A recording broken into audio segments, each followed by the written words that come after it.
Bom dia para todos. Vou pedir, deixa eu ver se meu volume está bom aqui. Aumentar o volume aqui. Vou pedir gentilmente que... Aí, Gabriel, bom dia. Se puder já entrar ali, ó, na aula do dia... que semana passada foi o feriado, né? Na aula do dia 5. Tá ali o material de hoje, já tá todo o material do resto do ano também de Brasil. Tá? Para a gente continuar aqui. No material de hoje tá o resto segundo o Renato, já entramos em República Velha, e um recado importante aqui, tá? E, bom, depois que não estiver nesse momento agora assistindo a aula aqui, depois vai estar disponível o vídeo na plataforma. Na semana que vem, tá, gente? Dia 26, a gente vai fazer uma puta revisão de Enem, tá? Eu já vou dar um spoiler aqui, tá? Lembrando para vocês que o Enem, dentro das ciências humanas, mais especificamente dentro de história, o Enem ele não é conteudista, assim como a URGS é, certo? No sentido de, cai mais aquilo, cai mais aquilo. Não, a proposta do Enem não é o conteúdo em si, mas os conteúdos dentro das competências e habilidades. Então, na aula que vem, pode se estender a outra, a gente vai fazer uma super revisão aqui, tá? Pegada de Enem, como é que a prova trabalha, como é que a prova funciona, a gente vai trabalhar questões, trabalhar tudo certinho. Tá? Independente da aula que a gente tiver, a gente vai trabalhar isso aí na aula que vem para a prova do Enem. Vamos pegar os macetes, tudo, tá? Tudo que vocês precisam saber, independente do conteúdo que vai aparecer na prova, certo? Muito bem, gente. Agora pode... Volta um pouquinho, Gabriel, desce um pouquinho. Isso. Aí, a gente estava no segundo Renato, ali na parte da política externa. Perfeito. A gente está no segundo Renato, tá, galera? E o que acontece? Nós vimos aí, no segundo Renato, a parte da política, tá? Depois a gente viu a parte da economia, que é de longe a parte mais, digamos, importante, porque dentro da economia que se vai se formar no segundo reinado, o Brasil do café, a elite paulista do café, que mais tarde vai ser a elite também política do Brasil, aliás, a elite econômica do café, que é a elite paulista, essa elite econômica que começa a se formar no segundo reinado, ela vai tomar o poder e também ser a elite política na República Velha, que vai ser chamada de República do Café com Leite, ou a política do café com leite. Tudo começa aqui. Então, a gente viu ali tudo que está envolvendo a questão econômica, seja na indústria, seja o papel da mão de obra dos imigrantes, das leis que vão se modificar, como a lei de terras, a lei Eusébio de Queiroz, tudo isso está relacionado ao café. O café, então, ele acaba sendo o eixo transformador do Brasil a partir do segundo reinado. O café, galera, só para vocês terem uma ideia, ele passa a substituir, um pouco antes do segundo reinado, mas aí no segundo reinado ele vai se consolidar como produto de maior exportação brasileira, substituindo o açúcar.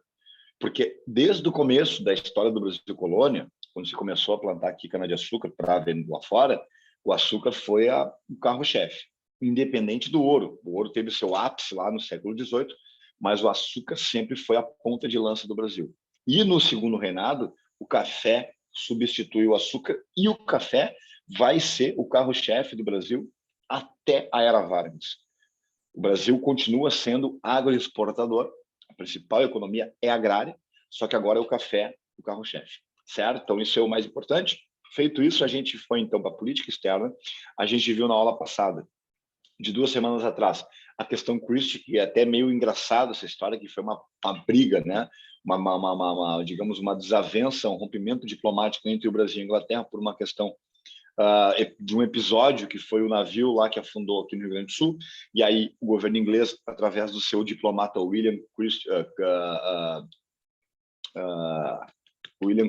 William Douglas Christie, que é a questão Christie, ele queria indenização ao navio afundado, que foi saqueado e tal, e teve toda uma treta com o Brasil, até que essa treta ela resultou, a gente viu na aula passada,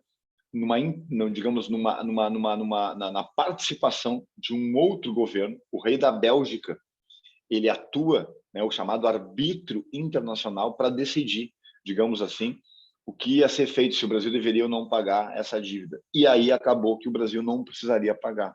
Isso gera uma desavença e a Inglaterra rompe diplomaticamente com o Brasil por 2 anos, de 1863 a 1865. E aí, em 65, os laços voltam a se firmar, até mesmo porque está estourando aí a Guerra do Paraguai.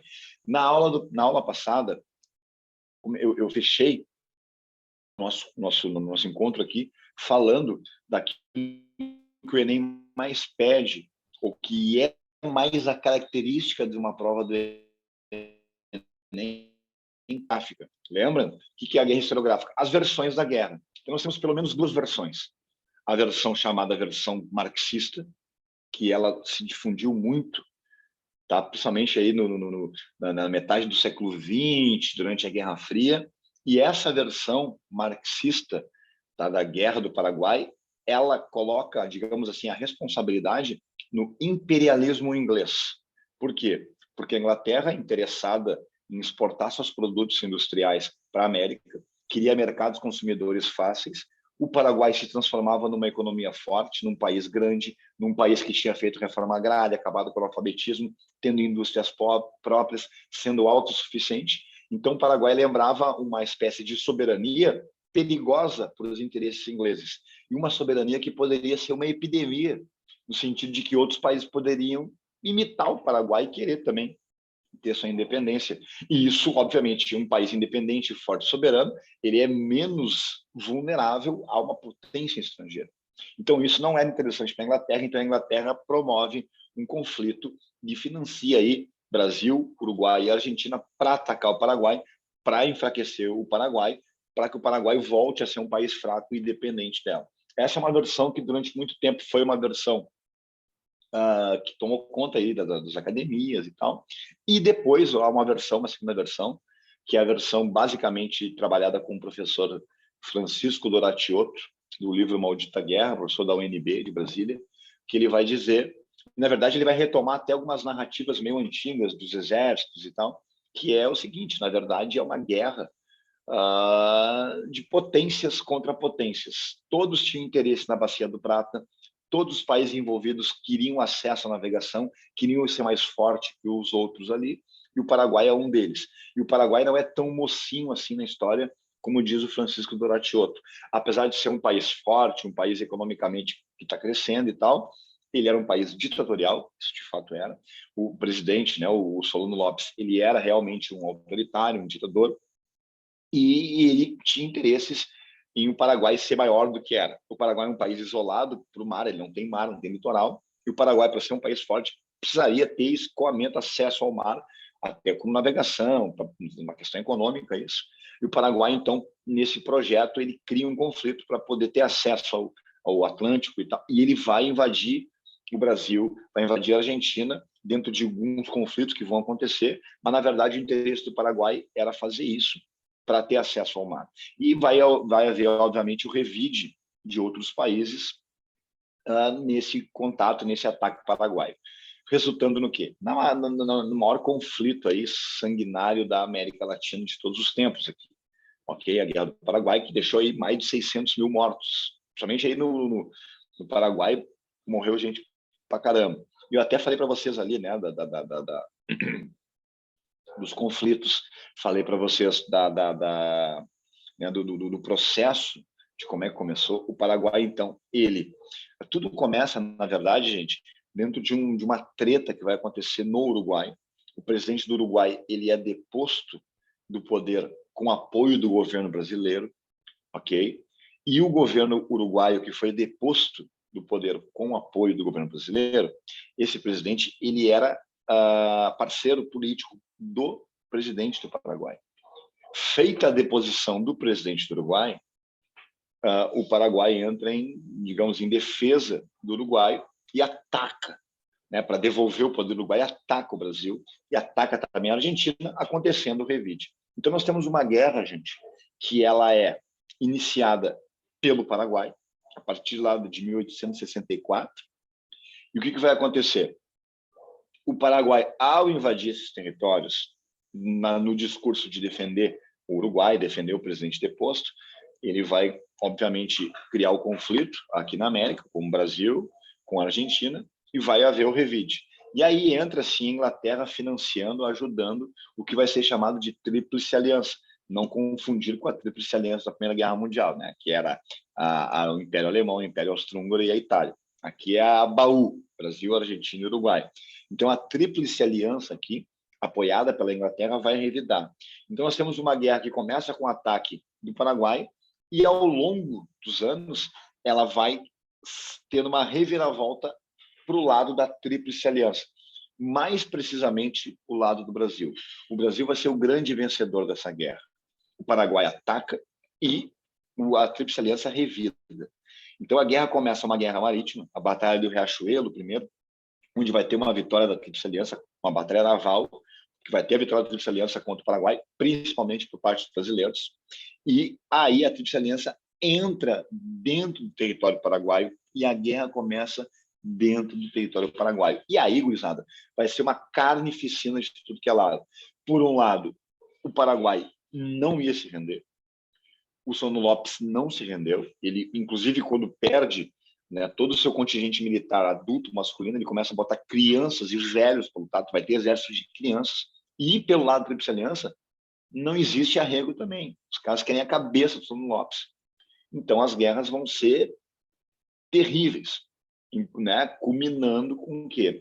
Culminando com a derrota do Paraguai e a captura e a morte do Solano Lopes na Batalha do Cerro Corá, lá em 1870. E aqui nós temos um ponto importante para a aula do Segundo Reinado, já para quebrar para a República Velha. É justamente o final da Guerra do Paraguai, a linha divisória daquela estabilidade da política do Segundo Reinado que eu falei para vocês na aula passada, que o Segundo Reinado o predomínio dele foi a estabilidade política. Por quê? Porque o Dom Pedro II sabia que liberais e conservadores eram farinha do mesmo saco, que eles tinham os mesmos interesses, que os motivos eram, lembra, né, gente? Teoria do ovo frito, descentralização ou centralização, mas no fundo queriam as mesmas coisas. E durante muito tempo o Dom Pedro conseguiu manipular e conciliar, né, alternando os dois no poder. A Guerra do Paraguai muda isso, por vários fatores, e a gente vai ver isso aqui agora. A primeira consequência, tá, da Guerra do Paraguai, obviamente, é para o próprio Paraguai. Uma crise econômica, o Paraguai é um país pobre até hoje e 90% disso é por causa da Guerra do Paraguai, que destrói a economia paraguaia, destrói a demografia paraguaia, né? A população masculina ativa, 90% já era. Nós temos uma população que vai ter dificuldades demográficas por causa disso. Terrível. E para o Brasil também foi o que a gente chama de uma festa do chopp quente. Por quê? Porque foi uma vitória, mas nem tanto. O exército vence. Só que não é uma vitória que a gente pode chamar do governo ou uma vitória do rei. Por que eu estou dizendo isso? Porque, galera, essa guerra do Paraguai, ela traz como consequência a politização do exército brasileiro. Como assim, Marcelo? O exército brasileiro, durante a guerra, ele acabou crescendo, ganhando força e se voltando contra o rei, contra a monarquia. Por quê? Porque dentro da história do exército brasileiro, a gente vê que essa instituição ela era, sabe, esculhambada, os caras eram mal pagos, eles eram toscos, o governo não dava, não tinha um salário decente, não era, digamos assim, ó, a Marinha era, digamos, a grande, né, a Força Armada, assim, que era paparicada, defendida, protegida, apoiada pelo governo monárquico. E a Marinha que veio com a tradição lá de Portugal. O exército era esculhambado, era mal pago, era mal visto. E o que acontece? Na Guerra do Paraguai, o exército é fundamental para a vitória. Aí tu te imagina, tu é do exército brasileiro, tu faz uma grande campanha, tu faz uma grande vitória, e ao mesmo tempo o teu governo não te valoriza. E uma coisa importante aí, tu ganha mal, tu não é valorizado e tu é fundamental para a sobrevivência do Estado e da guerra. E não há esse reconhecimento por parte do Estado, por parte do governo. E os brasileiros aí na guerra lutaram ao lado de argentinos e uruguaios. Ambos, argentinos e uruguaios, países republicanos, que ganhavam melhor. Esses soldados eram mais valorizados do que o exército brasileiro. Então, o que pensa o exército? A culpa é da monarquia. A gente é que leva a guerra nas costas, a gente salva o Brasil e a gente não é valorizado. Enquanto uruguaios e argentinos, que estão junto com a gente e nem tem tanta força assim, são valorizados. Por quê? Porque estão em governos republicanos. Então a culpa é da monarquia. Esse atraso monárquico, essa coisa cafona, retrógrada. Se a gente tivesse uma república, a gente estaria melhor, com mais condições. O exército deveria servir a uma república. Aliás, o exército deveria promover uma república. O exército deveria ser a vanguarda, a ponta de lança para uma república. Então, o exército sai da guerra com, e grande parte do exército, com uma ideologia republicana. Então, o exército na Guerra do Paraguai é um exército, em grande parte, republicano e não monárquico. Vejam bem como isso é ruim para o governo. A força armada principal que ganhou prestígio frente à população, que ganhou a guerra, é uma força armada que defende agora uma forma de governo que não é a forma de governo vigente. É uma forma de governo que quer derrubar o rei. E aí o exército começa, a partir de então, uma série de campanhas políticas e atitudes em diversas regiões do Brasil, a partir de diversas figuras importantíssimas do exército a se voltar contra o governo, estabilizando gradualmente o governo brasileiro monárquico. Então a gente pode dizer que a partir de 1870, a partir do final da Guerra do Paraguai, nós temos o início da crise do Segundo Reinado, protagonizado, vanguardiado pelo exército. E mais do que isso, o exército não só sai republicano da guerra, como o exército sai também da guerra abolicionista. O Brasil foi o último país ocidental aqui a abolir a escravidão no mundo. Tá? Então, o que acontece? O exército está lutando na Guerra do Paraguai e tudo aquilo que eu falei para vocês. Tá? Mal pago, mal valorizado, levando a guerra nas costas, não sendo reconhecido. E vários, isso aí já caiu muito no Enem, vários escravos são promovidos para a guerra, tá? São selecionados, né? São recrutados para a guerra e muitas vezes à força. Existe uma expressão, tá? Existe uma expressão, duas expressões, né? Que é tem os voluntários da pátria, os voluntários da pátria. Isso tem a ver com vários brasileiros que voluntariamente se recrutaram, se colocaram à disposição para servir na Guerra do Paraguai. Só que entre esses vários voluntários da pátria, muitos desses diziam o seguinte: eu não vou poder, eu sou um voluntário para a guerra, tá? Mas eu não vou poder ir, eu estou ocupado, então eu vou botar meus escravos no meu lugar. Então, não é escravo que tu vai fazer o quê? Tem que ir, né? Então, tipo, era o chamado voluntários a pau e corda, que era uma expressão da época, tá? Uma espécie de expressão depreciativa para dizer o seguinte: os caras eram forçados aí, com a promessa de serem libertados após a guerra. Então, o escravo que foi para a guerra como voluntário, que na verdade foi obrigado, ele vai lutar e depois ele está livre. Ele, mas a família dele continua escrava, a mãe, o pai, já que até no Enem uma questão dessa. E o que o exército percebe? Esses escravos que lutaram ao lado deles, valentes, heróicos, corajosos, importantíssimos, imprescindíveis para a vitória. Esses escravos que foram corajosos, valentes, imprescindíveis, viviam no regime de escravidão. E outra coisa importante, argentinos e uruguaios ao lado do Brasil já tinham há muito tempo abolido a sua escravidão. Então, vejam bem qual é a ideia que vai começar a ganhar força no coração e na mente do exército brasileiro. A culpa do Brasil, do atraso brasileiro, é a monarquia e a escravidão. Aliás, uma coisa combinada com a outra. Uma coisa combinada com a outra.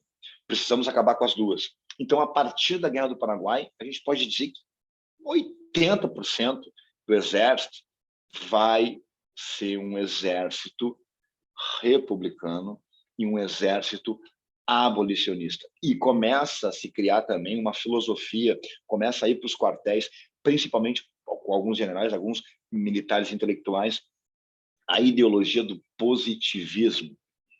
Do positivismo, a teoria lá francesa, do Auguste Comte, de uma sociedade num estado positivo, racional, científico, progressista, ordem e progresso. O exército passa a defender a ideia da disciplina, da ordem, para gerar o progresso. Tá? que é uma filosofia positivista, adaptada aqui, e o Exército começa a divulgar essas ideias, começa a trabalhar essas ideias. Escola da Praia Vermelha, no Rio de Janeiro. Tá? E o que vai acontecer? O Exército, a partir de agora, ele então vai ser, digamos, aquela célula que vai protagonizar a desestabilização e as contradições do segundo reinado. Isso a partir de 1870. Então, de 1870 em diante, gente, o segundo reinado ele vive um momento de desestabilização e de crise.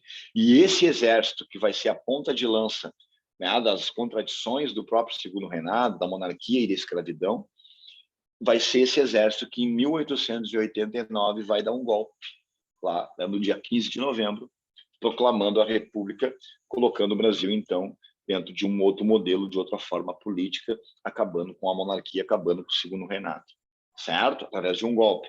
Então, a Guerra do Paraguai, o final da Guerra do Paraguai, é o início da crise do segundo reinado.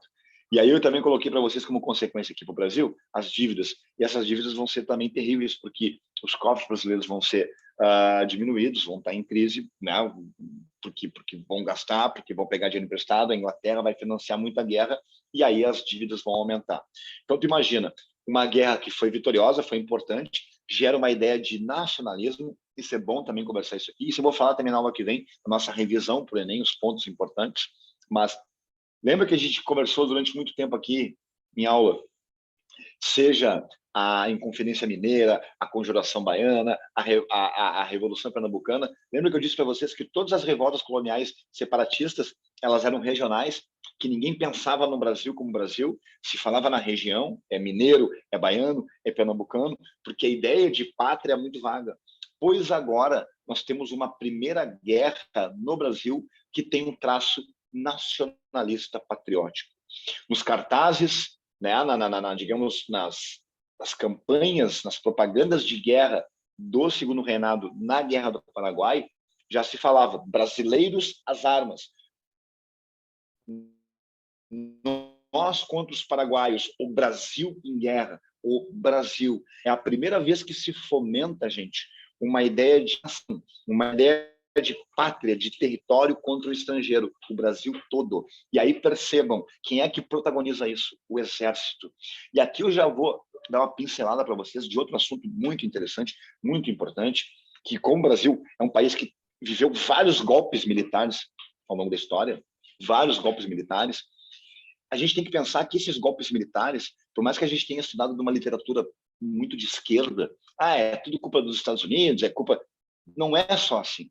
O exército brasileiro, como na Guerra do Paraguai, ele foi vitorioso, ele foi importante e ele foi patriótico, a partir desse momento, a partir da Guerra do Paraguai, o exército brasileiro, ele entende que todas as modificações, todas as atitudes importantes para o Brasil passam pela mão do exército.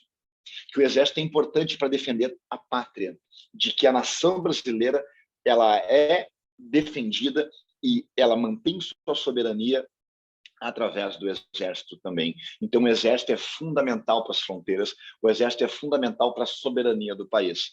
E desde então, o exército passa a se envolver em vários assuntos políticos do Brasil, porque ele acha que o exército é uma instituição fundamental para a soberania do Brasil, porque o exército tem sim uma função política e isso vai percorrer a história republicana do Brasil. É muito recente a filosofia de que o exército ele é agregado e subordinado ao Estado, que tem que ficar nos seus quartéis. Durante muito tempo, o exército ele entendeu que ele é peça importante para moralizar o Brasil, para defender o Brasil. E a gente vai ver diversos episódios ruins, bons, onde o exército está de protagonista. Então, para vocês terem uma noção, esse assunto é bem um assunto de Enem, a ideia do nacionalismo e do exército como ponta de lança nisso. E, ao mesmo tempo, um exército que cresce e uma monarquia que decresce, uma monarquia que se desestabiliza. E é o que a gente vai ver a partir de agora. Gabriel, pode passar o próximo quadro para a gente? É justamente a crise do segundo reinado. Galera, e a crise do segundo reinado ela é bem básica, porque sempre aparece em prova, sempre as características, tá? da crise do segundo reinado, ela aparece com as palavras ligadas a uma questão, ou a questão militar, a questão religiosa, a questão abolicionista. É bem assim a nomenclatura em prova, tá? Tanto no Enem quanto na URGS. É uma tradição falar, né, as questões. Então, são 4 questões. E essas questões que eu coloquei para vocês aqui, essas 4 questões principais, que juntas vão levar ao fim do segundo reinado, ao fim da monarquia brasileira, elas não são cronológicas, tá? Elas não precisam ser estudadas da mesma forma que eu coloquei. Eu coloquei por ordem ali a questão religiosa, a questão abolicionista, a questão republicana e a questão militar. Mas não necessariamente precisa ser nessa mesma ordem. O que é importante ressaltar é que essas questões combinadas, vão levar ao fim do segundo reinado. E, obviamente, com, né, quem é que vai fazer a mão, quem é que vai ser né, o linha de frente, vai ser o exército ali. E por isso que eu escolhi deixar a questão militar por último, porque é justamente os militares que vão dar um golpe em 1889. Certo? Vamos por partes, então. A questão religiosa. Tá? O que é a questão religiosa?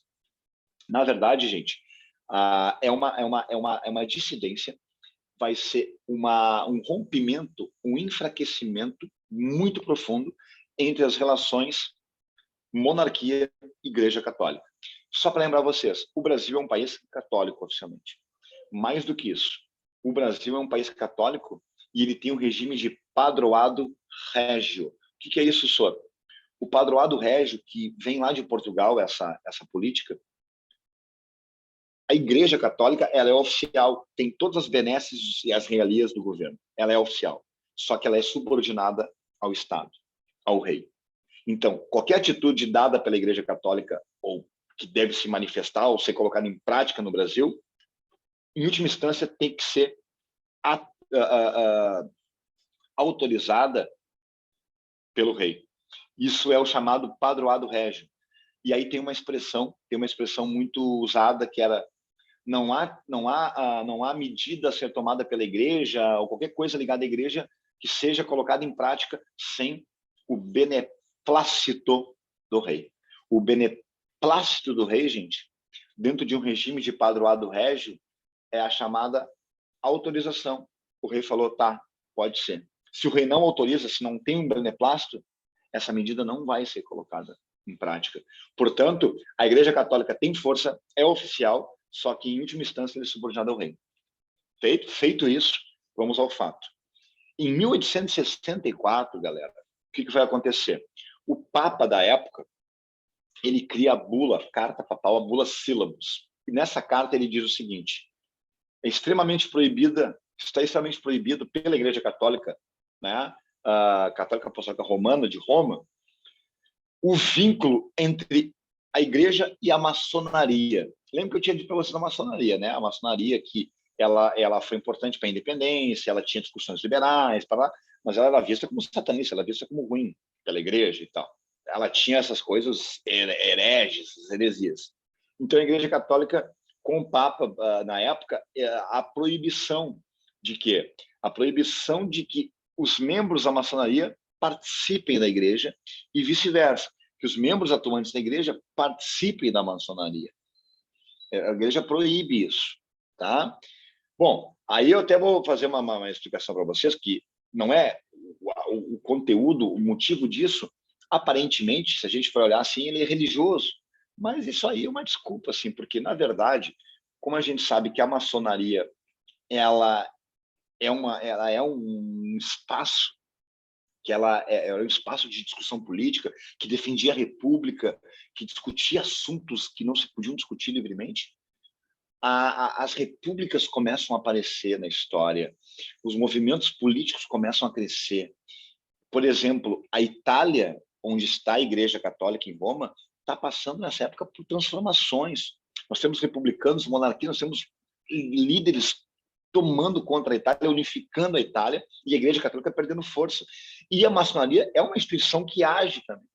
Então a Igreja, na verdade, está preocupada com a força ideológica que a maçonaria pode ter como combustível para aumentar as discussões e diminuir o poder político da Igreja.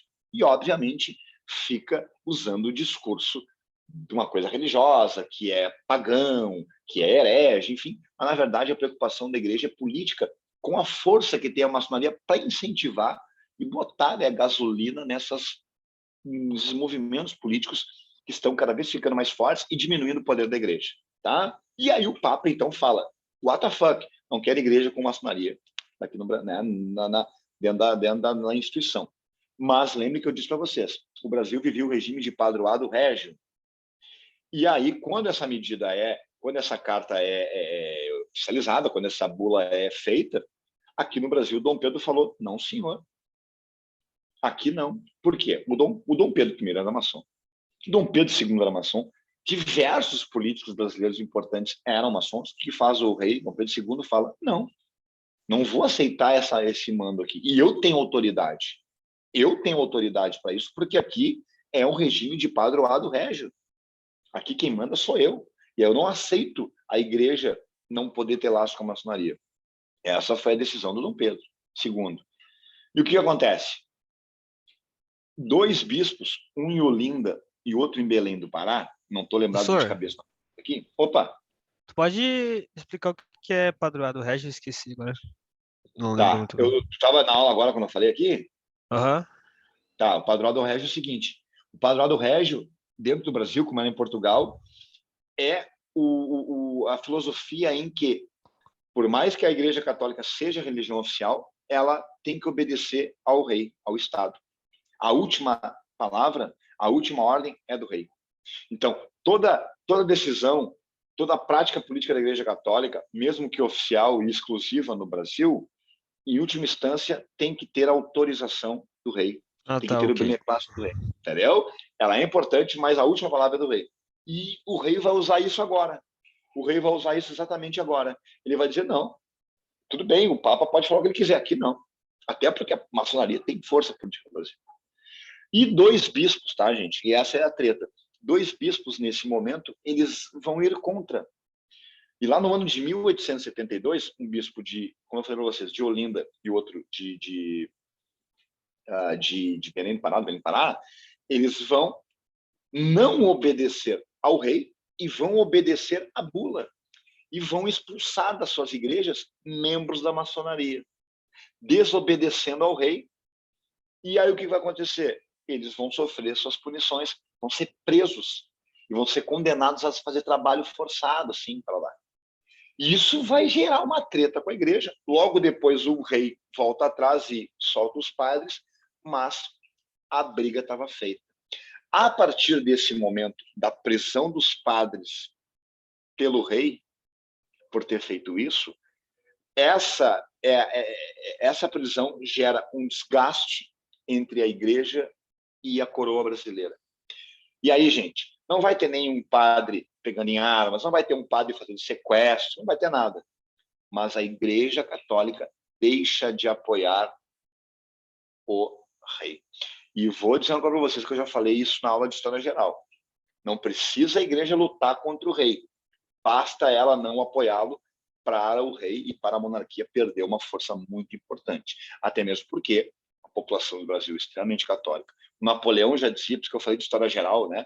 O Napoleão já dizia, governar sem Deus pode ser, mas sem os padres não. Porque a Igreja Católica é influente, ela influencia na opinião, ela forma a opinião das pessoas, e aí no momento em que o rei tem essa atitude, a igreja rompe e passa a não apoiar mais a monarquia e passa a se dizer republicana. E olha que interessante, numa república, só para você ter algumas palavras, como as definições, elas servem para tudo que é lado. A igreja, nesse momento, ela defende a república, porque na república tem um Estado laico.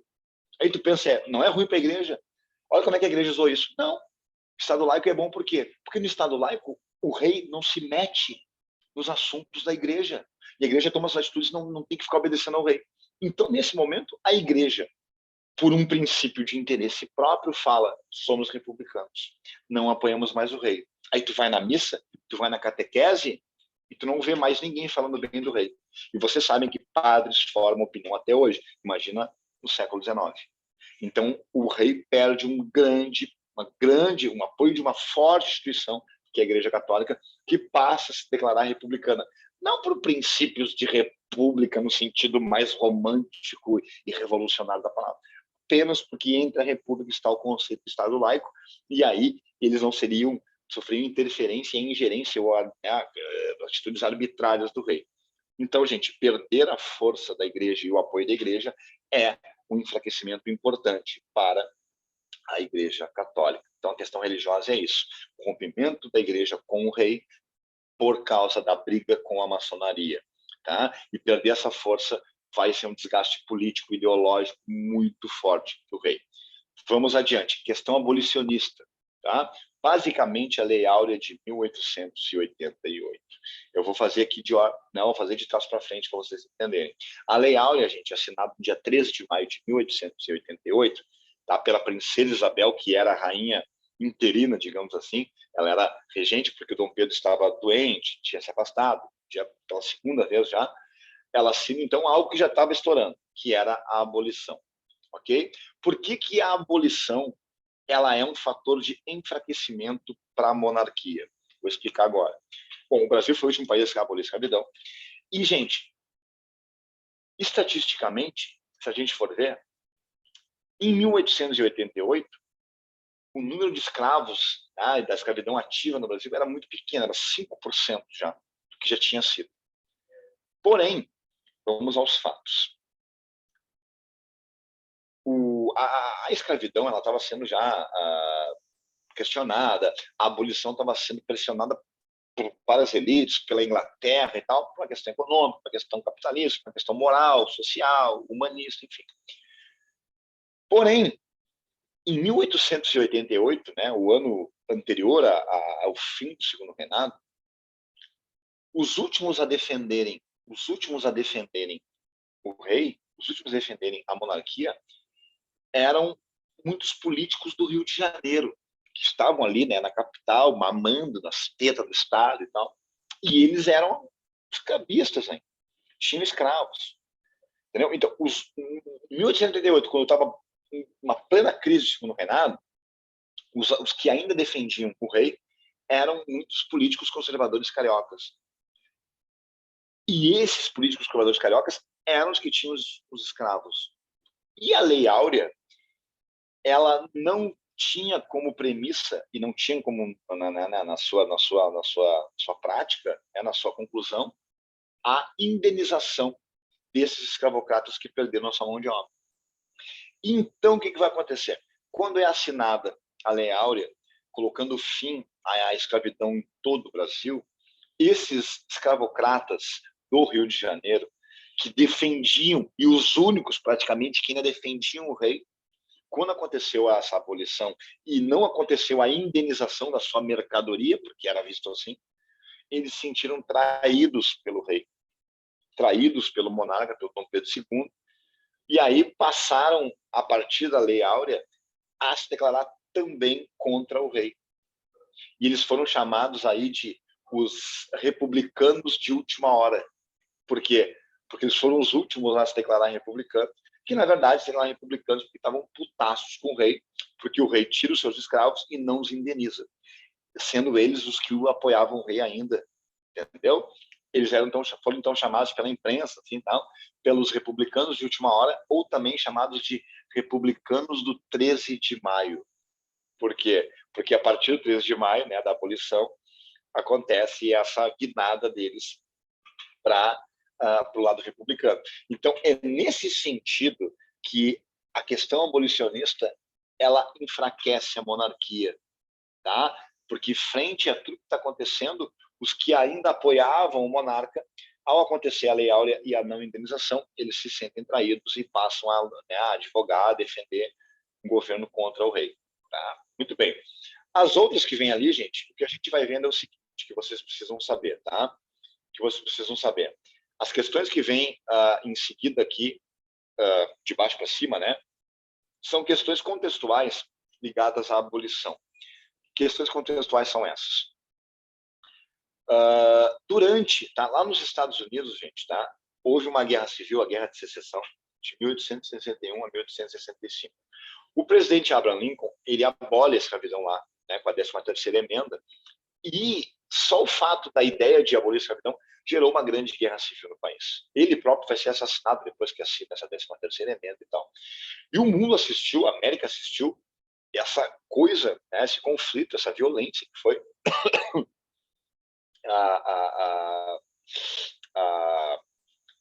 crise lá, a guerra civil, por conta, né, de muitas coisas, por causa da abolição. E aí, o que pensaram, né? Que pensou o governo brasileiro? O que se pensou? Se a gente fizer um processo de abolição rápido, desse jeito, e, né, abrupto, vai causar também uma guerra civil no Brasil.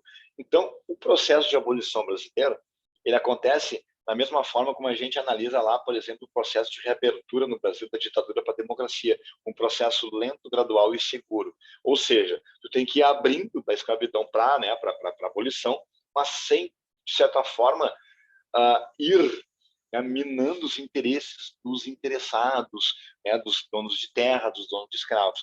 Então, a nossa abolição ela chega a ser risível né, em alguns pontos, porque ela muitas vezes beneficia mais o dono de escravo do que o próprio cara que foi solto. Só para você ter uma noção aqui, ó. Aí eu botei duas ali, ó. A Lei do Ventre Livre, tá? Ou também chamada Lei Visconde de Rio Branco. Essa lei diz o seguinte: a partir de setembro, do fim de setembro de 1871, toda a criança nascida de ventre de mãe escrava, ela é livre. Oh, que legal. Beleza? É importante? É importante. Só que vamos nos pormenores da lei. Só que aí tem digamos, né, artigos de aqui é que a gente chama incisos dispositivos dentro da lei que mostram um outro lado. O cara é livre. Mas qual é a criança que é livre, né? Quem que nasce? Tem, né? Vai fazer o quê? Depende da mãe. Aí tem certas minúcias na lei. Por exemplo, até os 8 anos de idade, 8 anos de idade, essa criança, ela fica aos cuidados, tá? Aos cuidados aí, digamos assim, do dono da mãe desse escravo, do senhor do escravo ali, que era o patrão, que era o senhor da mãe dele.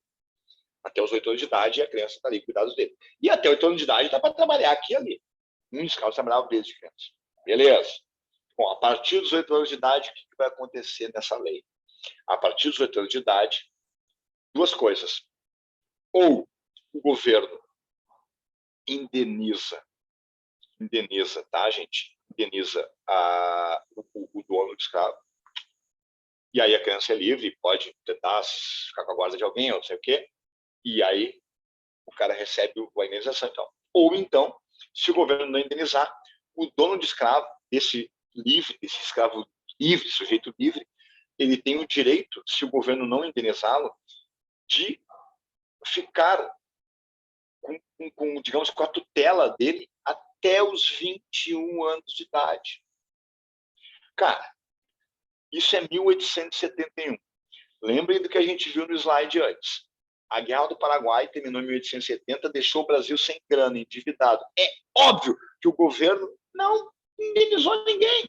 Então, é óbvio que esses sujeitos livres, pela lei do ventre livre, continuam, né? Oficialmente não são escravos, mas ficam tutelados pelo Estado, pelos donos dele, pela lei, protegidos pela lei, até os 21 anos de idade. Ou seja, o cara tem um escravo em casa, mesmo não sendo escravo. Tem uma lei que ela é simbólica, é importante, né, para o processo de abolição, mas que na prática ela beneficia muito mais o escravocrata. Sacou? Entende? Ou seja, e por que eu estou dizendo isso?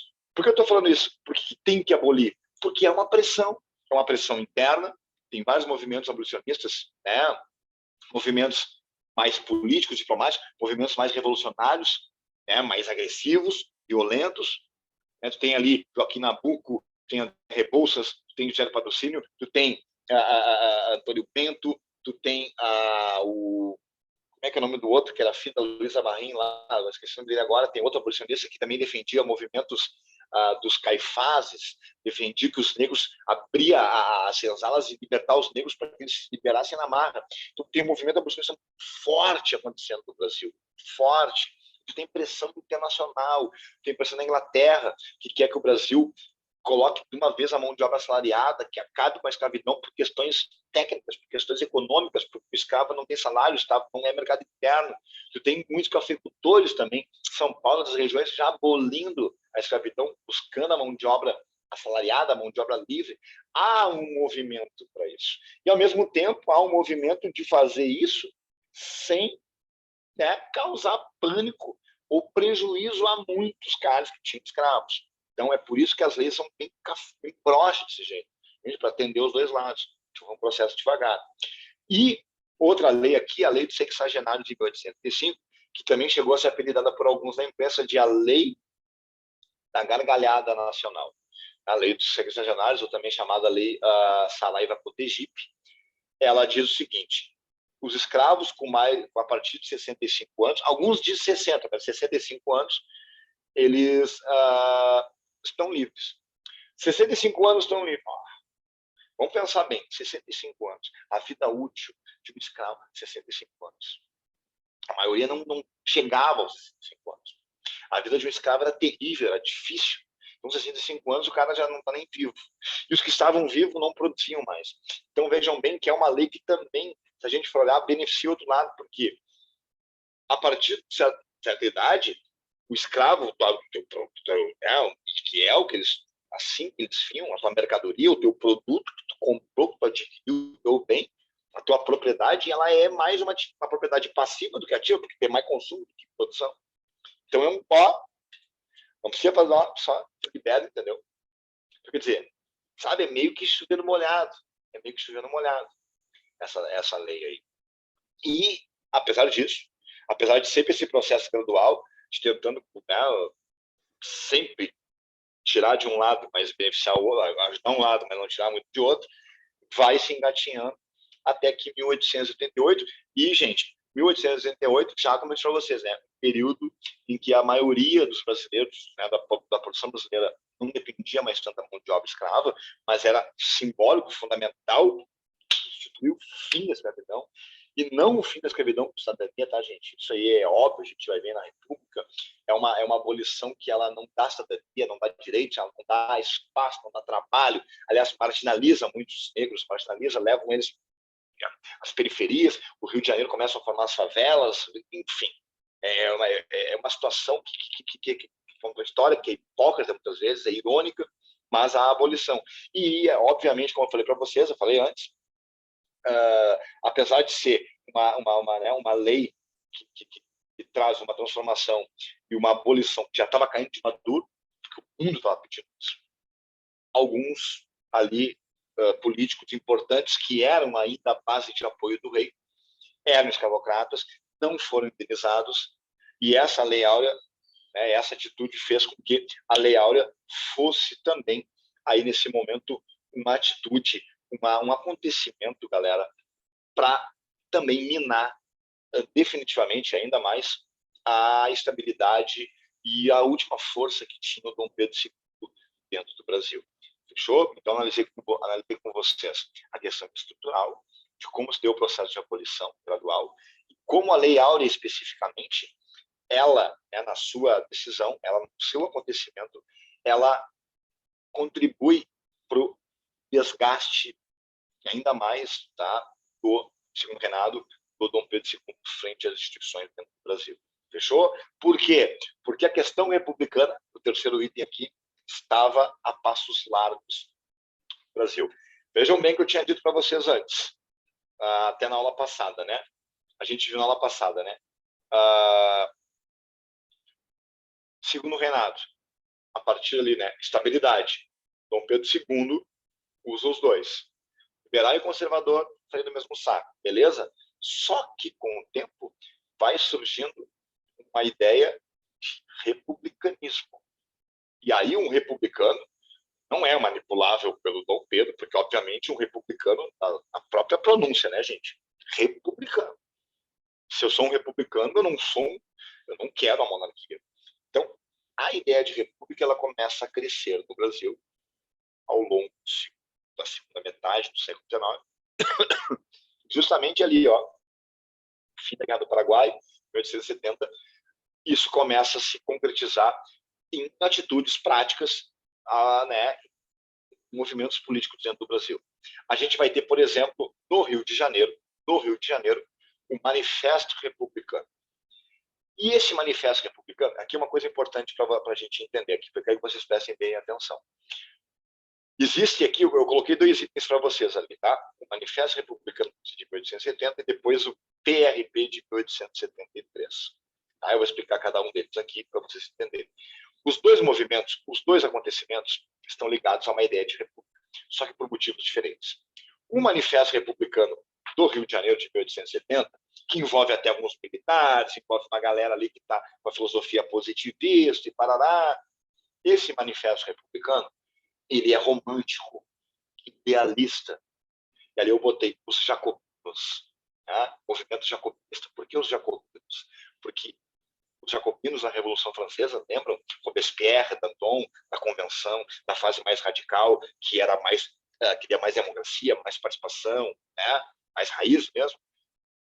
Os jacobinos, eles eram os grandes revolucionários da Revolução Francesa. E no Rio de Janeiro, o Manifesto Republicano tinha, né, como componentes, como digamos assim, os grupos que participavam desse manifesto eram a classe média urbana, né, os letrados, os profissionais liberais, não eram os donos de terra, não eram os proprietários fortes, eram pessoas ligadas à filosofia republicana que queriam um Brasil republicano, de fato, uma coisa mais romântica, queriam o fim da monarquia, o início da república, voto aberto, sabe, eles queriam coisas radicais mesmo ali. Mas é um grupo, gente, que fez um alarde importante, que criou aí periódicos, que criou convenções, mas é um grupo que, do ponto de vista de quórum estatístico, era pequeno. Era um grupo militante forte, no sentido de idealismo e tal, que defendia uma ideia jacobina, digamos assim, idealista, romântica, só que era um grupo pequeno, sem força, digamos assim, política de transformação das estruturas ali. Mas já gritava. Tinha aí, como eu falei para vocês, né? Tinha voz dentro do exército, as instituições que estavam aí já incendiando o país e, obviamente, no contexto de desgaste gradual do governo frente à Guerra do Paraguai e tudo que estava acontecendo. E esses republicanos, então, eram idealistas. Defendiam os princípios de uma república qual de livro, né? Se eu pegar no Wikipédia, tu vai no livro aí, eu lembro que tinha uns livrinhos que era da edição da editora brasilense, coleção Primeiros Passos, né, que é isso, que é aquilo. Se eu botar o que é república, esses livros aí, os itens da república eram os caras defendidos. Por outro lado, houve também, olha que interessante, um outro movimento republicano em São Paulo. Surge em 1873, em São Paulo, a Convenção de Itu, tá? O primeiro partido republicano do Brasil, Partido Republicano Paulista. Tá? E esse era republicano também, mas por outros motivos, diferentes dos motivos dos republicanos jacobinos. Esses eram o que eu vou chamar aqui de os federalistas. Por quê? Vou explicar para vocês o que é isso, né? Federalismo. Uma ideia de federalismo, diferente do que era no Brasil, uma federação, pode haver a união, pode haver, eu digo união, o governo federal, o governo central. Pode haver lá a capital, tudo. Mas os entes, as unidades que fazem parte, os entes que fazem parte do Estado brasileiro, os estados, vamos dizer assim, as províncias, uma federação, elas têm o quê, gente? Autonomia política, econômica. Numa federação, esses estados, essas províncias, podem ter sua própria Constituição, podem fazer sua política. Mais ainda, que é o que nos interessa aqui, podem ter sua política econômica e fazer seus impostos e arrecadar seus próprios impostos, ter sua autonomia econômica. Porque no que acontecia no Brasil, questão de uma Constituição unitária, onde só se decide tudo do Rio de Janeiro, e não há essa autonomia para as províncias, principalmente os paulistas, que vão fundar o Partido Republicano Paulista, eles estavam putaços economicamente com a política econômica brasileira, com o Estado, com a monarquia. Por quê? Porque eles entendiam que, por exemplo, só o caso do café paulista, que era o maior PIB do Brasil, que sustentava o Brasil, basicamente, havia essa produção de café, havia essa demanda e essa, digamos, essa regulação de impostos, essa austeridade do governo, e o que retornava para São Paulo era muito pouco os cofres do governo frente ao que eles produziam. Então, eles diziam o seguinte: a gente arrecada, a gente é responsável pela maior arrecadação de impostos do Brasil, mais que o resto do Brasil inteiro, que é devolvido para a gente uma mixaria perto do que a gente produz.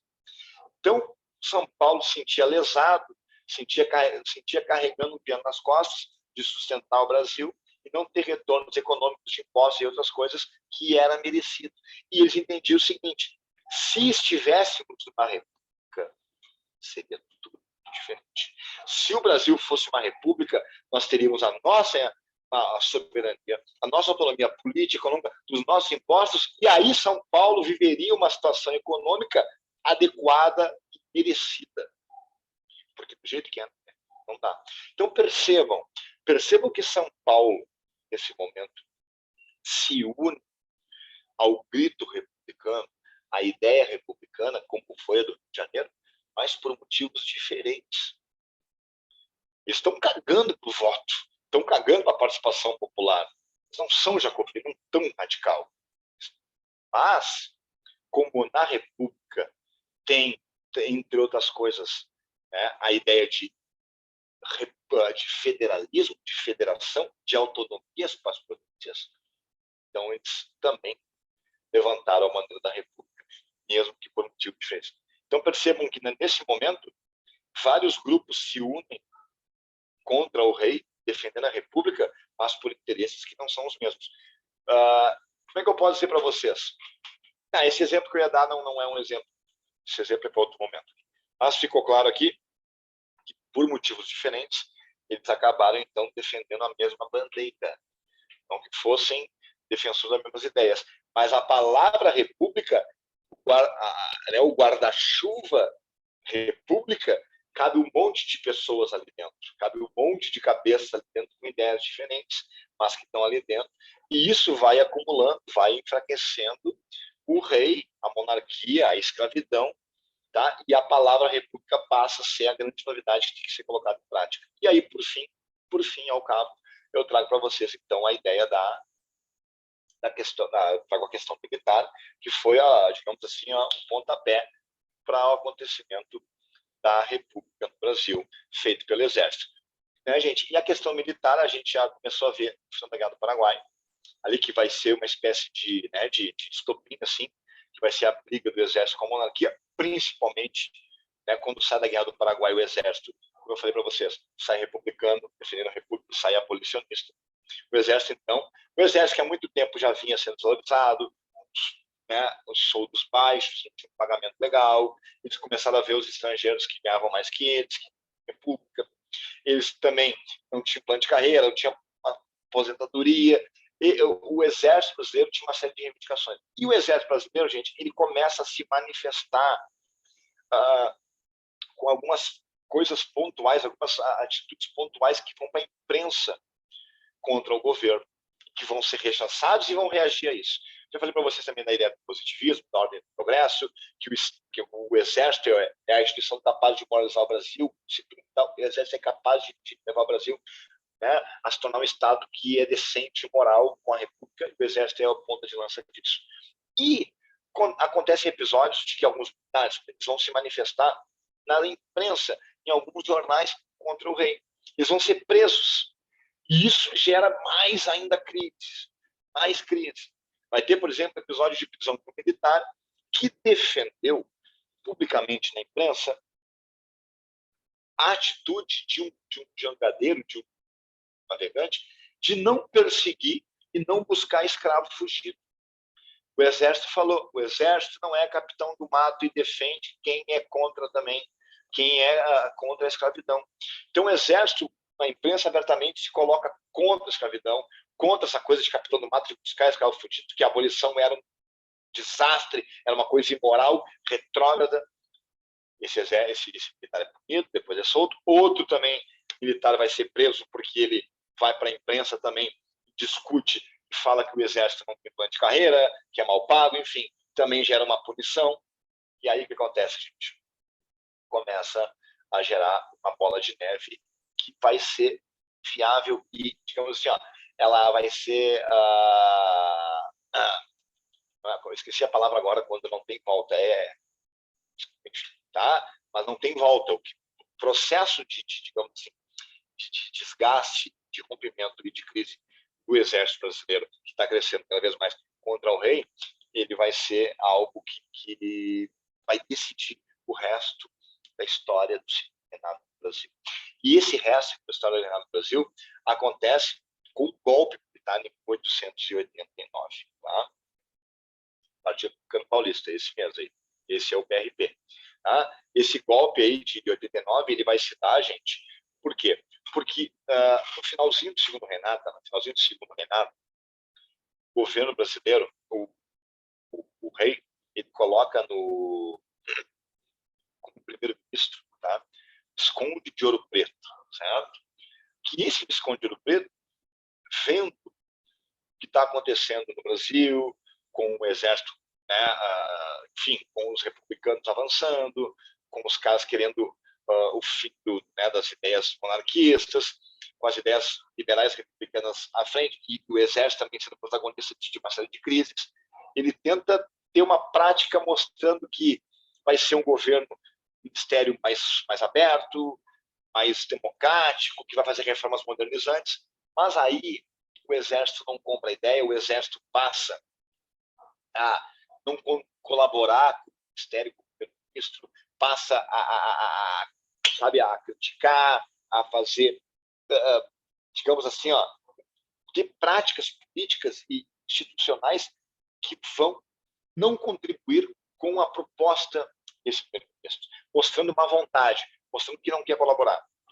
E aí gera-se, eu não estou mentindo aqui, isso é uma verdade, gera-se uma grande fofoca. E essa fofoca vai gerar o golpe militar de 1839. Alguns militares que eram positivistas, que eram republicanos, que estavam incendiando o exército com ideias revolucionárias, para derrubar o rei, eles criam uma grande fake news. A fake news é mais antiga que a gente imagina, dizendo que o ministro Visconde de Ouro Preto iria prender vários importantes militares brasileiros por subordinação, porque não contribuíam, porque não colaboravam com o governo e tal. E aí, gente, vários militares insuflados com isso levam essa fofoca até o Marechal Deodoro da Fonseca, que era Marechal do Exército, respeitadíssimo, né? Fortíssimo nas Forças Armadas, respeitadíssimo pelo Exército, e fala para ele, o Visconde de Ouro Preto vai te prender. Olha só, vejam bem que coisa mais louca. O Deodoro da Fonseca, ele era amigo do rei, amigo do Dom Pedro. Ele não era republicano. Mas ele estava ali, sempre com as ideias. E os caras falam para ele, olha, o Deodoro, a gente vai ter que derrubar o governo, porque senão a gente vai pegar. A gente vai derrubar o governo, porque senão a gente vai ser preso. E aí o Deodoro, meio que encurralado por isso, e já tinha promovido, se insuflado contra o governo algumas vezes, por questões políticas, militares. Então, autoriza que esse grupo de militares no Rio de Janeiro derrube o governo. Foi chegar a fonte, é verdade, nem foi chegar a fonte, é bem isso aí mesmo. Ele fala, derrube o governo.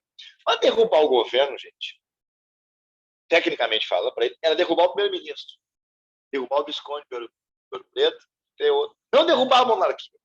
Então, para vocês terem uma ideia do que eu estou falando, o dia 15 de novembro, às 6 da manhã, a Praça da Aclamação, que hoje é a Praça da República, aquela meia dúzia de militares que vão lá gritar, que estava o Dom Deodoro lá, ninguém falou República lá. Eles proclamam, né, atitudes moralistas contra o governo para derrubar o primeiro-ministro, mas não a fim de derrubar o rei. Então, eles prendem, vão lá, isolam, né, prendem o primeiro-ministro, para lá, derrubam o governo, está um governo sem ninguém, e o Deodoro, doente, velho, já volta para casa. E aí, os militares voltam a falar com o Deodoro e falam que tem que derrubar é o rei, tem que ter uma... Porque até então, gente, passou 15 anos, ninguém sabe o que está acontecendo. Porque ficou sem governo, ninguém vai vir. E aí se criou uma outra fofoca. Porque isso aí é louco dizer isso, mas o Brasil tem que ser estado pela NASA, enfim. Os caras vão de novo Deodoro e lançam outra sementinha mal nele. Deodoro, você nem imagina. Sabe quem é que vai ficar no lugar do Visconde de Ouro Preto? Aquele cara que tu não gosta, Gaspar Silveira Martins, político gaúcho, importante, depois para ter a Revolução Federalista, da degola aqui, Gaspar Silveira Martins pode ser próximo primeiro-ministro. E, gente, eu não estou mentindo. A principal rixa do Deodoro com Gaspar Silveira Martins é aquela rixa de homem, rixa de tico, rixa de machinho, sabe? Rixa machista, assim, ó, porque uma rixa de mulher, porque era pegadorzinho o Gaspar Silveira Martins e conta significou com a mulher dele uma vez e roubou a mulher dele. Ele falou, político contra mim, que ainda pegou minha mulher, não vou aceitar isso. É uma questão pessoal, além de uma questão política. E aí o Deodoro fala, eu derrubo também. Ele derruba a monarquia, sempre ser isso. Os caras, ok. Aí é feito um golpe, onde é derrubado também. E o rei tem 24 horas para se retirar ou não ser preso do Brasil. O golpe é dado. A gente não sabe o que está acontecendo. Inclusive, tem um jornalista da época, o Aristides Lobo, que escreve uma frase que ficou famosa, memorável, que é a seguinte: o povo assistiu aquilo bestializado. Tem até um livro lá do Zé de Carvalho chamado Os Bestializados, que fala disso, que é o quê? Não entendeu nada.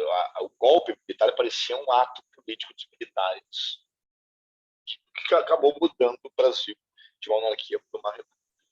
E aí, dentro do que eu falei para vocês, quando eu falei para vocês a figura do Tiradentes, né, na aula de Revolução, de Conferência Mineira, por que de criar mito, criar a figura de alguém republicano importante, porque a república acontece e ninguém entendeu porra. O povo foi a mesma merda. E muitos eram monarquistas. Defendiam o rei aí, entendeu? Então a república ela entrou e teve que ser convencida depois pelo povo de que era uma coisa boa. Mas foi um golpe militar dado pelo exército. Mas é claro, né, gente? A gente não pode atribuir, obviamente. Claro, o golpe em si, a proclamação, foi uma cena de circo. Foi uma coisa tosca. Se foi. Mas não foi isso que causou a derrubada do governo. A gente sabe que isso foi o estopim para um processo de desgaste que vinha, como eu falei para vocês, desde 1870. E aí, obviamente, naquele momento ali, estava, né, tinha condições estruturais para promover isso. E olha que interessante, o rei, inclusive muitos da Marinha brasileira e outros políticos e militares, tentam convencer o rei a reagir, a dar um contragolpe. E o rei, aí eu vou, né, isso aí para mim é uma atitude nobre dele, evitando derramamento de sangue, falou, não quero derramar sangue. O rei, ele abriu mão. Dom Pedro II, ele abriu mão de uma desforra, de uma vingança, de uma reação. Teriam pessoas que isso. E os militares estavam esperando isso também. O rei vai embora com a família real, vai para a França, morre depois lá. E não reage a isso. Ele não abandona e parará. Ele, uma pessoa inteligente, uma pessoa que teve uma atitude nobre, mas de um governo já destruído, um governo que era baseado em estruturas que estavam anacrônicas, a principal delas é a escravidão, né, gente? E aí o que vai acontecer? Nós temos a proclamação da República de 1889, e aí, gente, o que a gente vai assistir a partir de agora é a tomada de poder daquele grupo cafeicultor paulista que tinha o poder econômico lá em 1850 e agora, no final do século XIX, vai se tornar um grupo que vai ser também poder político do Brasil, formando a República do Café com Leite, a República dos Coronéis, a República das Oligarquias, a República que, de certa forma, a gente consegue visualizar práticas dela até hoje. A gente estuda a República Velha, a gente pensa, isso aí é um TBT de ontem, isso aí é uma, sabe? Porque a gente percebe atitudes, práticas, vícios, corrupções, estratégias que surgiram lá e perduram até hoje dentro do Brasil. E a partir de então, da proclamação da República, a gente vai ter o que eu chamo, isso não é lugar nenhum, né? A sudestização do Brasil. A sudestização do Brasil é o Sudeste ser o centro do Brasil. Principalmente São Paulo, Rio, São Paulo, né? Tudo é ali. Política, economia, o foco. Eu também sou um cara da área entretenimento, sou um cara da área da comédia, né? Eu sei também. São Paulo é um nicho. São Paulo é o centro. Isso surge desde a República Velha. E aí começa a se criar, né, um tipo de leitura do Brasil que até hoje a gente às vezes reproduz, o Nordeste preguiçoso, vagabundo, é um Sul bairrista. Não sejamos assim. Por que isso? Porque o Sudeste, São Paulo passa a fazer uma leitura e prática do Brasil como se São Paulo fosse o próprio Brasil, né? Isso começa a partir da República Velha e funciona, né? É o que a gente vai ver agora, a República Velha, que inaugura a República, né, gente, a partir de então, uma República agroexportadora, dominada por oligarquias rurais, e que tem um início ainda com os militares no poder. Pode passar o próximo aí? Pode passar o próximo? A gente entra aí em República Velha. Gente, a República Velha, tá? Eu deixo esse nome porque ela aparece bastante em prova. Se vocês preferirem também, se quiser colocar numa redação, caso vocês sintam necessidade de fazer na redação algum recorte histórico para, né, agrupar suas ideias dentro de uma premissa lá, de ponto de vista, o nome técnico, né, politicamente correto seria a Primeira República. Tá? A República Velha, porque mais aparece em prova, mas a Primeira República seria o nome correto se usar. Porque República Velha, obviamente, esse nome é dado depois, né, na Era Vargas, e fazendo uma ideia depreciativa, pejorativa. Tá? República Velha é República Velha, ultrapassada, entendeu? Já era, agora tem uma República de verdade nova. Bem, a República Velha, gente, ela é estruturalmente aqui para vocês, ela é dividida, tá, em duas fases. A República da Espada e a República Oligárquica. A República da Espada, porque são os militares negros, né, que vão governar o Brasil, os militares, até 1894, e a partir de 1894 são civis. Já tem um que outro militar, pode ter um militar, que é a Fonseca, mas é um governo civil, daí onde o domínio vai ser dos civis ali, uma república oligárquica, então até era Vargas, tá? A República da Espada tem dois presidentes, era o Deodoro da Fonseca, o Deodoro da Fonseca, o Floriano Peixoto. A explicação que se dá para isso, né, gente, por que os militares primeiro? A grande explicação é que, no primeiro momento, era interessante até um militar no governo, apesar do Brasil não ser uma ditadura militar, não foi nessa época, mas um presidente militar, o exército ali, porque sempre haveria o risco, né? Sempre estava na ordem do dia o medo, a ideia de que haveria uma tentativa de contragolpe, uma tentativa de resistência, de retomada de poder por parte da monarquia, por parte de setores que apoiavam a monarquia. A Marinha, e aliás a Marinha vai tentar poder isso.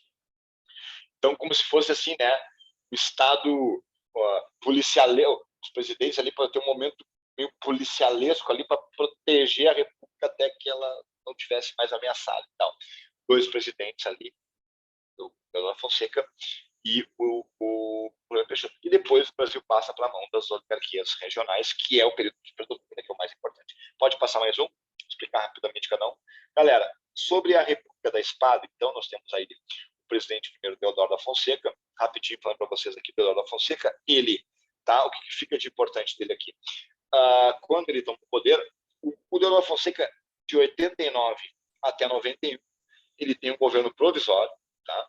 Sempre no Brasil, quando se fala governo provisório, gente, é um governo que é implantado não com uma eleição, não com uma... não dentro da Constituição, dentro dos meios legais, ele acontece de forma golpista, extraordinária, revolucionária, alguma coisa, mas não é dentro da lei. Tá? Então, quando o governo entra, o governo provisório, até se criar uma Constituição que o legitime, que o torne legal, nós chamamos de governo provisório. Tá? Então, o governo provisório da Fonseca dura 2 anos. E dentro desse governo provisório dele, o que a gente vai ter? A gente vai ter a formação de uma Assembleia Constituinte para criar agora uma Constituição republicana, tá? Porque o Brasil tinha uma Constituição, que era a Constituição de 1924, monárquica, tá? E agora o Brasil tem uma Constituição que vai, gente, atender os interesses principalmente daquele grupo que eu falei para vocês lá, que eram os federalistas, queriam autonomia para os estados, para as províncias e tal. Quais são as grandes novidades, né, dessa Constituição? Primeira delas, agora é uma Constituição federalista, bem com autonomia para as províncias, é uma Constituição descentralizada, diferente da outra.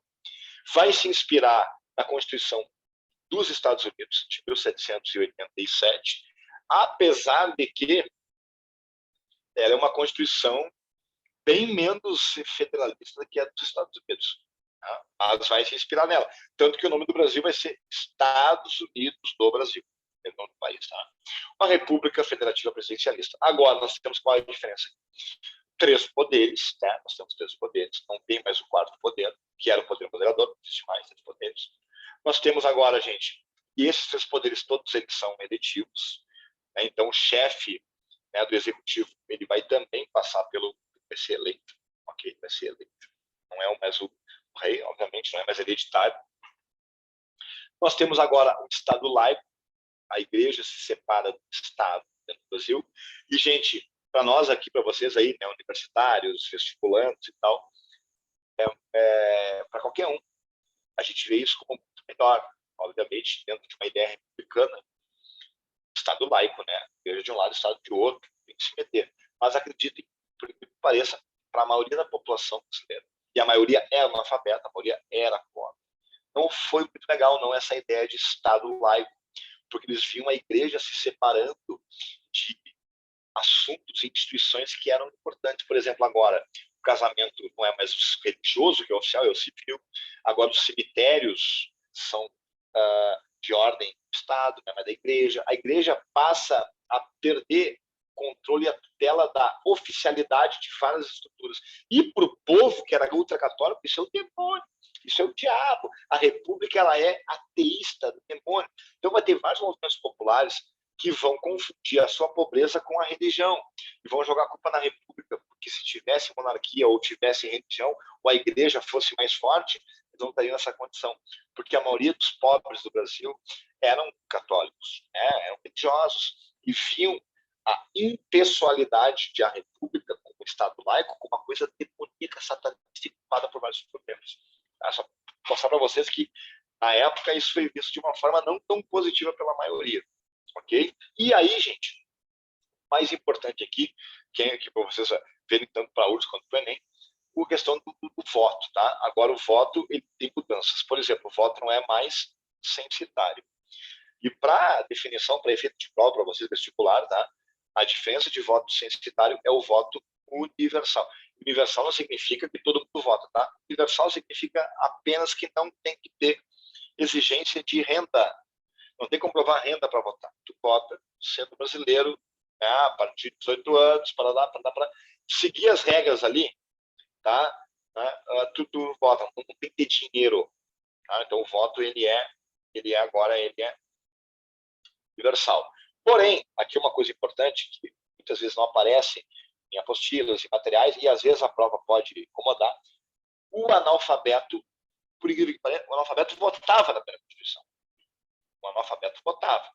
E na manhã, tá, gente? Na próxima semana eu vou fazer com vocês uma revisão, né? Por exemplo, eu vou trabalhar essas questões bastante, né? Isso aí para vocês entenderem esses pontos aí. Mas o analfabeto votava na última eleição, tá? Ele votava. O que vai acontecer? Houve uma lei em 1882 no Brasil, uma reforma chamada a Lei Saraiva, e essa lei, gente, a mulher começa a votar na Constituição de 1934, né, Vargas? Essa lei Saraiva, ela proíbe o voto para o analfabeto. Por quê? Porque eles entendiam que o analfabeto ele era um voto corrupto, né, que era corrompido, que era um cara que não sabia votar, não sabia nem escrever, como é que vai entender? Não tem que votar. Entendeu? Aí tiraram o voto. Ao invés de punir o cara que corrompeu o pobre, ele corrompeu o pobre que não sabia votar, coitado do analfabeto. Aí o fato do analfabeto votar diminuiu muito. Então, agora, o analfabeto não pode votar. O analfabeto vai votar. O Deodoro governou o Brasil. Estão vendo ali aqui agora. Governou o Brasil de 1839 a 1891. Deixa eu terminar esse raciocínio. Cuidado em prova, tá? Se bem que a gente vai fazer uma revisão semana que vem sobre isso. Mas a Constituição de 88, a última nossa, ela diz, né? O analfabeto pode votar. Cuidado em prova se numa alternativa falar que é uma coisa inédita. Não. A primeira Constituição, a Constituição lá de 1824, a monarquia, o analfabeto votava. Depois ele foi proibido. Ele volta a votar, entendeu? É um ganho para o Brasil. 1988, a nossa última Constituição, que está em vigor, o analfabeto pode votar. É um ganho, mas não é inédito, tá? Lá na primeira Constituição, já existia o voto do analfabeto. Sim, o Deodoro foi presidente. Só para fechar essa aula, então, o voto agora ele é universal, ele é aberto, não é mais... ele continua sendo aberto, não é secreto ainda. E ele agora é o voto direto, não é mais indireto, direto, mas ele continua sendo masculino, tá, gente? Sendo masculino, ok? E aí, nessa Constituição, se diz que vai ter voto para presidente, né, para governar 4 anos e tal, mas a primeira eleição seria ainda direta em assembleia lá dentro. E aí, quem é que vai ser eleito? O Deodoro. Então, Deodoro passa a ser o presidente oficial do Brasil depois da Constituição de 1891. E depois ele vai renunciar, porque ele vai ser um militar que vai achar que o Brasil é um quartel, vai ser autoritário, vai ter crises, conflitos com outras instituições, e ele vai acabar renunciando, que a gente vai ver semana que vem. Então, semana que vem, por favor, vem todos, não faltem, porque a gente vai fazer uma revisão pro Enem, tá, gente? Beijo, professor, que Deus abençoe a todos vocês, e até a semana que vem para nossa revisão.